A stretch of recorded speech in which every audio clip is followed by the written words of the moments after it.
Gate 2024 cut off ആണ് നമ്മൾ ഈ ഒരു വീഡിയോയിൽ പറയാൻ പോകുന്നത്. അതായത് കഴിഞ്ഞ വർഷം NIT IITകളിൽ കയറിയിട്ടുള്ള ലാസ്റ്റ് റാങ്ക് കിട്ടാൻ വന്നിട്ടുള്ള സ്കോറാണ് നമ്മൾ ഈ ഒരു വീഡിയോയിൽ പറയാൻ പോകുന്നത്. ഓക്കെ, സോ ആദ്യം തന്നെ എയ്റോസ്പേസ് എഞ്ചിനീയറിംഗ് ആണ്. എയ്റോസ്പേസ് എഞ്ചിനീയറിങ്ങിന് ജനറലുകാർക്ക് 33.3 വരെ സ്കോറുള്ളവർക്ക് എയ്റോസ്പേസ് എഞ്ചിനീയറിംഗിന് കിട്ടിയിട്ടുണ്ട്. OBC NCL ഒക്കെ ആണെങ്കിൽ 29.9 വരെയുള്ളവർക്ക് കിട്ടിയിട്ടുണ്ട്. ആൻഡ് SC/ST ആണെങ്കിൽ 22.1 ഉള്ളവർക്കൊക്കെ സീറ്റ് കിട്ടിയിട്ടുണ്ട്. ഇനി അഗ്രികൾച്ചറൽ എഞ്ചിനീയറിംഗ് ആണെങ്കിൽ ജനറലിന് 25ഉം OBC NCL ആണെങ്കിൽ 22.5ഉം SC/ST PWD ആണെങ്കിൽ 16.6ഉമാണ് സ്കോർ വന്നിട്ടുള്ളത്. ആർക്കിടെക്ചർ ആൻഡ് പ്ലാനിംഗ് ആണെങ്കിൽ 41.5ഉം OBCക്ക് 37.3ഉം SC/ST ആണെങ്കിൽ 27.6ഉമാണ്. ബയോമെഡിക്കൽ എഞ്ചിനീയറിങ്ങിന് 25, OBCക്ക് 22.5, SC/STക്ക് 16.6. അടുത്തത് ബയോടെക്നോളജിയാണ്. ബയോടെക്നോളജിയിൽ 38.9 ആണ് ജനറൽക്കാർക്ക് വേണ്ട സ്കോറ്. OBC NCL ആയിരുന്നെങ്കിൽ 35ഉം SC/ST ആണെങ്കിൽ 25.9 സ്കോറും ആയിരുന്നു വേണ്ടിയിരുന്നത്. അടുത്താണ് സിവിൽ എഞ്ചിനീയറിംഗ്. സിവിൽ എഞ്ചിനീയറിംഗിന് ജനറലുകാർക്ക് 28.3 സ്കോർ ഉണ്ടായിരുന്നെങ്കിലായിരുന്നു കിട്ടിയിരുന്നത്. OBC NCL ആണെങ്കിൽ 25.4ഉം SC/ST ആണെങ്കിൽ നിങ്ങൾക്ക് 18.8 ഉണ്ടെങ്കിലും നിങ്ങൾക്ക് IIT NITയിൽ സീറ്റ് കിട്ടുമായിരുന്നു. കെമിക്കൽ എഞ്ചിനീയറിംഗുകാർക്ക് ജനറൽ ആണെങ്കിൽ 25ഉം OBC NCL ആണെങ്കിൽ 22.5ഉം അതുപോലെ SC/ST ആണെങ്കിൽ 16.6 സ്കോർ ഉണ്ടെങ്കിൽ നിങ്ങൾക്ക് കയറാവുന്നതായിരുന്നു.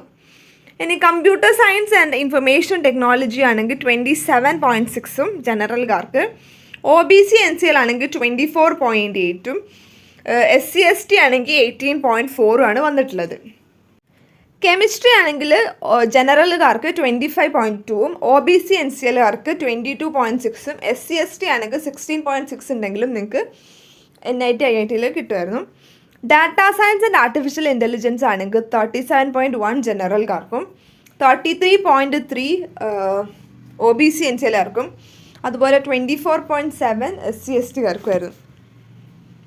ഇനി ഇലക്ട്രോണിക്സ് ആൻഡ് കമ്മ്യൂണിക്കേഷൻ എഞ്ചിനീയറിംഗ് ആണെങ്കിൽ ജനറലുകാർക്ക് 25ഉം OBC NCLന് 22.5ഉം SC/ST ആണെങ്കിൽ 16.6ഉമാണ് വന്നിട്ടുള്ളത്. അടുത്തത് ഇലക്ട്രിക്കൽ എഞ്ചിനീയറിംഗിന് 25.7, ജനറൽ ആണെങ്കിൽ OBC ആണെങ്കിൽ 23.1ഉം SC/ST ആണെങ്കിൽ 17.1ഉമാണ് വന്നിട്ടുള്ളത്. ഇനി എൻവയോൺമെൻറ്റൽ സയൻസ് ആൻഡ് എഞ്ചിനീയറിംഗിന് ജനറൽക്കാർക്ക് 37.9, OBC NCLന് 34.1, SC/STക്ക് 25.2. എക്കോളജി ആൻഡ് എവല്യൂഷൻ ആണെങ്കിൽ ജനറൽക്കാർക്ക് 35.2ഉം OBC NCLന് 32.2ഉം അതുപോലെ SC/STക്ക് 23.8ഉമാണ് വന്നിട്ടുള്ളത്. ജിയോമാറ്റിക്സ് ആണെങ്കിൽ ജിയോമാറ്റിക്സ് എഞ്ചിനീയറിംഗുകാർക്ക് ജനറൽ ആണെങ്കിൽ 41.1ഉം OBC NCLകാർക്ക് 36.9 സ്കോറും അതുപോലെ SC/STക്കാർക്ക് 27.4 സ്കോറും വേണമായിരുന്നു. ഇനി ജിയോളജി ആൻഡ് ജിയോ ഫിസിക്സ് ആണെങ്കിൽ ജനറൽക്കാർക്ക് 42 വേണം, OBC NCLകാർക്ക് 37.8ഉം SC/STകാർക്ക് 28 വേണം. അത്യാവശ്യം നല്ല സ്കോർ ഉണ്ടെങ്കിൽ ജിയോളജി ആൻഡ് ജിയോ ഫിസിക്സിന് കിട്ടുള്ളൂ. ജിയോളജി ആൻഡ് ജിയോ ഫിസിക്സിൻ്റെ അടുത്തത് ജിയോ ഫിസിക്സ് മാത്രമുള്ളതിന് 49 വേണം ജനറൽക്കാർക്ക്. അത്യാവശ്യം നല്ല സ്കോർ തന്നെ വേണം. OBCക്കാർക്ക് 44.1ഉം SC/STക്കാർക്ക് 32.6 സ്കോറും വേണം. ഇനി ഇൻസ്ട്രുമെൻറ്റേഷൻ എഞ്ചിനീയറിംഗുകാരാണെങ്കിൽ 32.7 ജനറൽക്കാർക്ക്, OBC NCLന് 29.4ഉം SC/STക്ക് 21.8ഉം മതി. മാത്തമാറ്റിക്സ് ആണെങ്കിൽ ജനറൽക്കാർക്ക് 25ഉം OBCക്കാർക്ക് 22.5ഉം SC/STക്കാർക്ക് 16.6ഉമാണ് സ്കോർ വരുന്നത്. മെക്കാനിക്കൽ എഞ്ചിനീയറിംഗുകാർക്ക് 28.6 ആണ് ജനറൽക്കാർക്ക് വേണ്ട സ്കോറ് കഴിഞ്ഞ വർഷത്തത്. ഇനി OBC ആണെങ്കിൽ 25.7ഉം SC/ST ആണെങ്കിൽ 19ഉമാണ് വരുന്നത്. ഇനി മൈനിങ് എഞ്ചിനീയറിംഗ് ആണെങ്കിൽ ജനറൽക്കാർക്ക് 25ഉം OBC ആണെങ്കിൽ 22.5ഉം SC/ST ആണെങ്കിൽ 16.6ഉമാണ് വേണ്ടത്. ഇനി മെറ്റലർജിക്കൽ എഞ്ചിനീയറിംഗ് ആണെങ്കിൽ ജനറൽക്കാർക്ക് 41ഉം OBCക്ക് ആണെങ്കിൽ 36.9ഉം SC/ST ആണെങ്കിൽ 27.3 ആണ് വന്നിട്ടുള്ളത്. ഇനി നാവൽ ആർക്കിടെക്ചർ ആൻഡ് മറൈൻ എഞ്ചിനീയറിംഗ് ആണെങ്കിൽ ജനറൽക്കാർക്ക് 25.1ഉം OBCക്കാർക്ക് 22.5ഉം SC/STക്കാർക്ക് 16.7ഉമാണ് സ്കോർ വന്നിട്ടുള്ളത്. ഇനി പെട്രോളിയം എഞ്ചിനീയറിംഗ് ആണെങ്കിൽ പെട്രോളിയം എഞ്ചിനീയറിംഗിന് അത്യാവശ്യം നല്ല സ്കോറാണ് കേട്ടോ. കാരണം SC/ST ജനറൽക്കാർക്ക് 42.6ഉം OBCക്കാർക്ക് 38.3ഉം SC/STക്കാർക്ക് 22.4ഉം സ്കോർ വരുന്നുണ്ട്. ഫിസിക്സ് ആണെങ്കിൽ ജനറൽക്കാർക്ക് 32, OBC 28.8, SC/ST 21.3. Production and industrial എഞ്ചിനീയറിംഗുകാർക്ക് ജനറൽ ആണെങ്കിൽ 30.5ഉം OBC ആണെങ്കിൽ 27.4ഉം SC/ST ആണെങ്കിൽ 20.3ഉമാണ്. അടുത്തത് സ്റ്റാറ്റിസ്റ്റിക്സ് ആണെങ്കിൽ ജനറൽക്കാർക്ക് 26.6ഉം OBC ആണെങ്കിൽ 23.9ഉം SC/ST ആണെങ്കിൽ 17.7ഉമാണ് വരുന്നത്.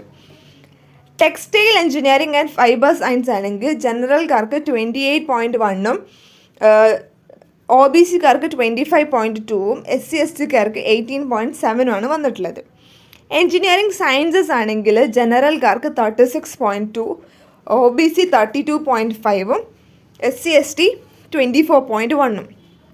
ഹ്യൂമാനിറ്റീസ് ആൻഡ് സോഷ്യൽ സയൻസസ് ആണെങ്കിൽ ജനറൽക്കാർക്ക് 37ഉം OBC ആണെങ്കിൽ 33.3ഉം SC/ST ആണെങ്കിൽ 24.6ഉമാണ് വരുന്നത്. ഇനി ഹ്യൂമാനിറ്റീസ് ആൻഡ് സോഷ്യൽ സയൻസസ് ആണെങ്കിൽ ജനറൽക്കാർക്ക് 48 പറഞ്ഞാൽ അത്ര നല്ല സ്കോർ വേണം. ഇനി ഇംഗ്ലീഷാണ്. പിന്നെ OBCക്കാർക്ക് 43.2ഉം SC/STക്ക് 32 ഉണ്ടെങ്കിലേ കിട്ടുള്ളൂ. ഹ്യൂമാനിറ്റീസ് ആൻഡ് സോഷ്യൽ സയൻസിൻ്റെ ലിംഗ്വിസ്റ്റിക്സിലാണെങ്കിൽ 49.7 ഉണ്ടെങ്കിലേ ജനറൽക്കാർക്ക് കഴിഞ്ഞ വർഷം സീറ്റ് കിട്ടിയിട്ടുള്ളൂ. ആൻഡ് 44.7 ആണ് OBCക്കാർക്ക് വരുന്നത് ലാസ്റ്റ് റാങ്ക്. അതുപോലെ ജനറൽ SC/ST വരുന്നത് 33.1 ആണ്. ഇനി ഹ്യൂമാനിറ്റീസ് ആൻഡ് സോഷ്യൽ സയൻസിൻ്റെ ഫിലോസഫി ആണെങ്കിൽ 39.3 ആണ് ജനറൽ വരുന്നത്. OBC ആണ് 35.3ഉം SC/ST 26.1 ആണ് വന്നത്. ഹ്യൂമാനിറ്റീസ് ആൻഡ് സോഷ്യൽ സയൻസിൻ്റെ സൈക്കോളജി ആണെങ്കിൽ നല്ല സ്കോർ കണ്ടോ, 52.7 ആണ് ജനറൽക്കാരുടെ ലാസ്റ്റ് റാങ്ക് വന്ന് കയറിയിട്ടുള്ളത്. ഇനി OBC ആണെങ്കിൽ 47.4ഉം SC/ST ആണെങ്കിൽ 35.1ഉമാണ് വന്നിട്ടുള്ളത്. ഇനി ഹ്യൂമാനിറ്റീസ് ആൻഡ് സോഷ്യൽ സയൻസിൻ്റെ സോഷ്യോളജി ആണെങ്കിൽ ജനറൽക്കാർക്ക് 36ഉം OBC ആണെങ്കിൽ 32.4ഉം SC/ST ആണെങ്കിൽ 24ഉമാണ് വന്നിട്ടുള്ളത്.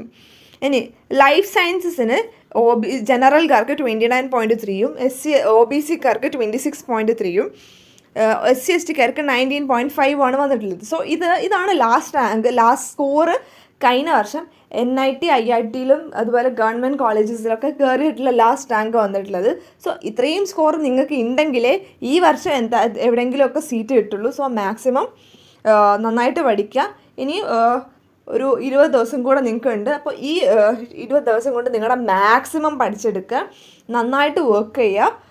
എന്തെങ്കിലും ഡൗട്ട് ഉണ്ടെങ്കിൽ കമൻറ്റ് ചെയ്യുക. പിന്നെ ആപ്റ്റിറ്റ്യൂഡ് ക്വസ്റ്റ്യൻസ് മാക്സിമം സോൾവ് ചെയ്യുക. അതും പ്രീവിയസ് ഇയർ തന്നെ മാക്സിമം ചെയ്തുകൊണ്ടിരിക്കുക. അപ്പോൾ എന്തെങ്കിലും ഡൗട്ട് ഉണ്ടെങ്കിൽ കമൻറ്റ് ചെയ്യുക. താങ്ക്